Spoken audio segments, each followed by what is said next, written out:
pelit beli madu karena dia itu madunya mahal, takut sampai orang nimbrung di situ, akhirnya dihabisin. Dihabisin. Itu dihabisin, namanya madu itu kan panas. Akhirnya perutnya montap-manting dia, kesakitan. Akhirnya apa? Ke dokter, bawa dokter, sampai pingsan-pingsan dia. Katanya dokternya ini madunya ini ya harus keluarkan. Kalau enggak membahayakan. Apa katanya dia? Harus keluarkan. Saya beli yang mahal. Enggak, lebih baik saya mati daripada dikeluarkan. Orang beli itu begitu. Nauzubillah. Makanya pantas kalau Nabi SAW, Gharibun minal jannah, Gharibun minan nas, Gharibun ba'idun minan nar. Paham? Wal bakhilu ba'idun minallah, ba'idun minan nas, ba'idun minal jannah, Gharibun minan nar. Jadi orang yang dermawan itu ya dekat pada Allah. Semoga kita termasuk yang dermawan.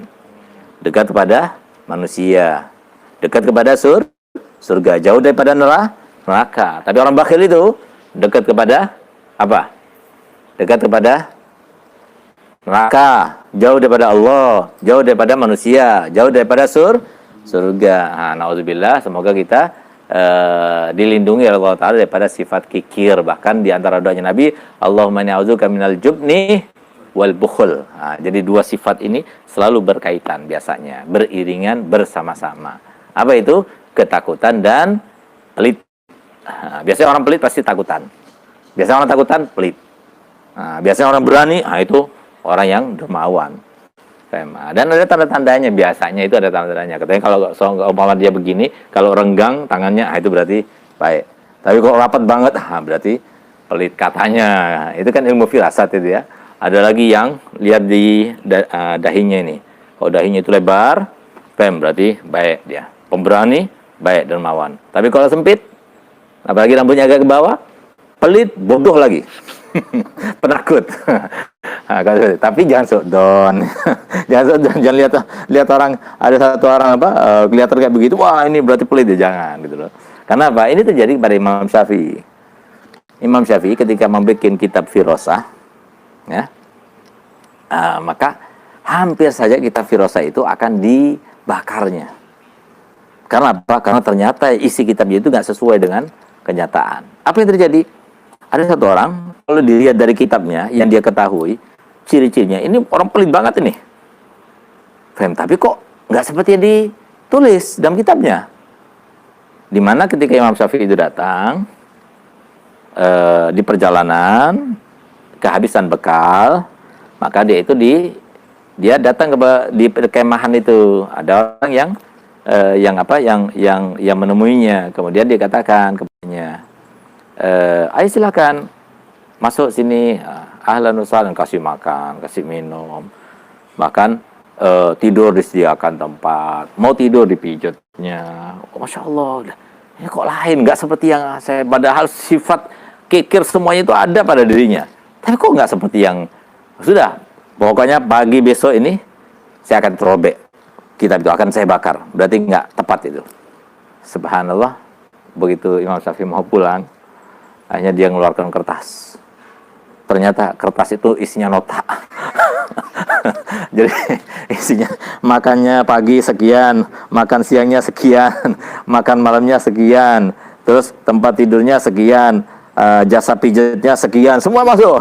Akhirnya kata Imam Syafi'i, alhamdulillah jazakallah khair, kamu telah menyelamatkan kitab saya. Ini orang belit. Jadi kadang-kadang ada tanda-tandanya orang belit. Tapi kalau dilihat dari Alawi, insya Allah orang baik, dia dermawan ya, karena agak besar itu dahinya. Jadi enjoy aja ya. Semoga kita dijadikan oleh Allah Ta'ala sebagai orang yang dermawan ya. Satu pertimbangan untuk menjadi orang yang dermawan dan bukan menjadi orang pelit. Kita ini capek ya. Yang cari harta itu siapa? Kita ya. Kemudian Allah memberikan untuk siapa? Untuk kita.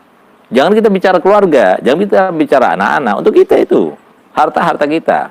Kenapa? Allah yang memberikan. La haula wala quwata illa billah. Allah berikan harta itu untuk apa? Modal. Untuk kita mendekatkan diri pada Allah.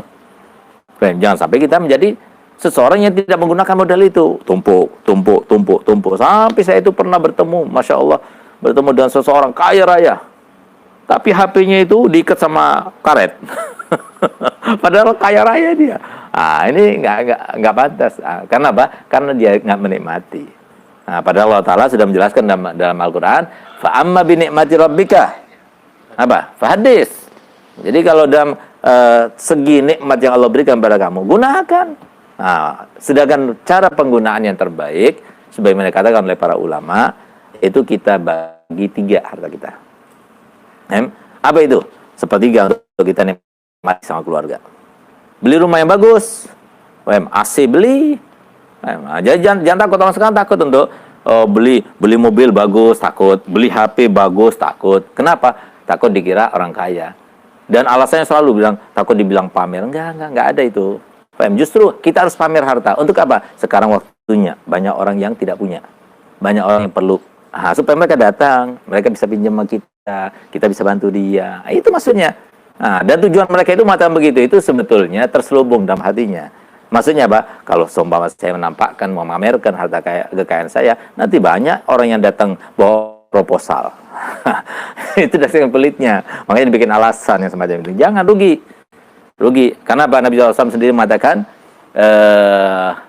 yaqulu ibnu adam mali wa ma maluk illa ma akalta fafnait aw labista fablayt aw tasaddaqta fabghait wa ma siwa dzalika fazahibun aw tariqul linnas.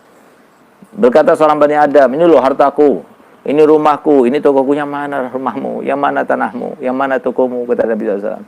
Kecuali yang kau makan tuh sampai habis, kecuali yang kau pakai tuh sampai usang, dan kecuali yang kau sedekahkan itu, dan itu kekal, tetap dijaga oleh Allah Ta'ala, tidak akan hilang. Selain itu, selain 3 hal itu, akan hilang begitu saja.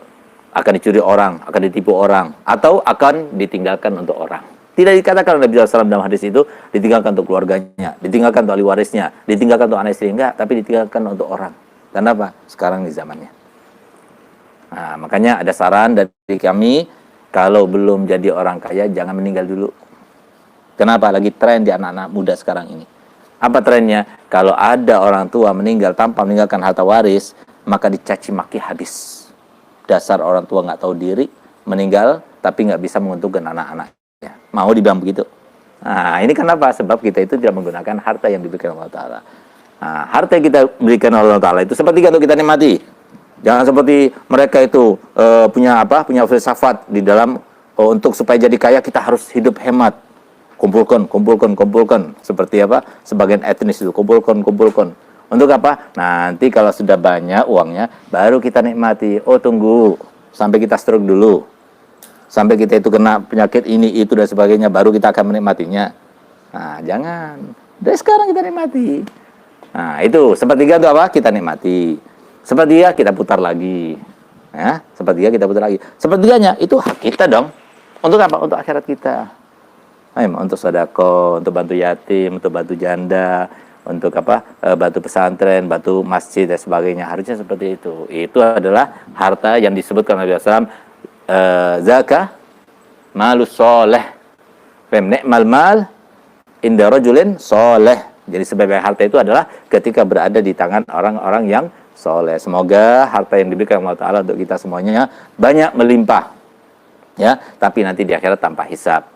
Banyak melimpah tapi berguna bagi kaum muslimin.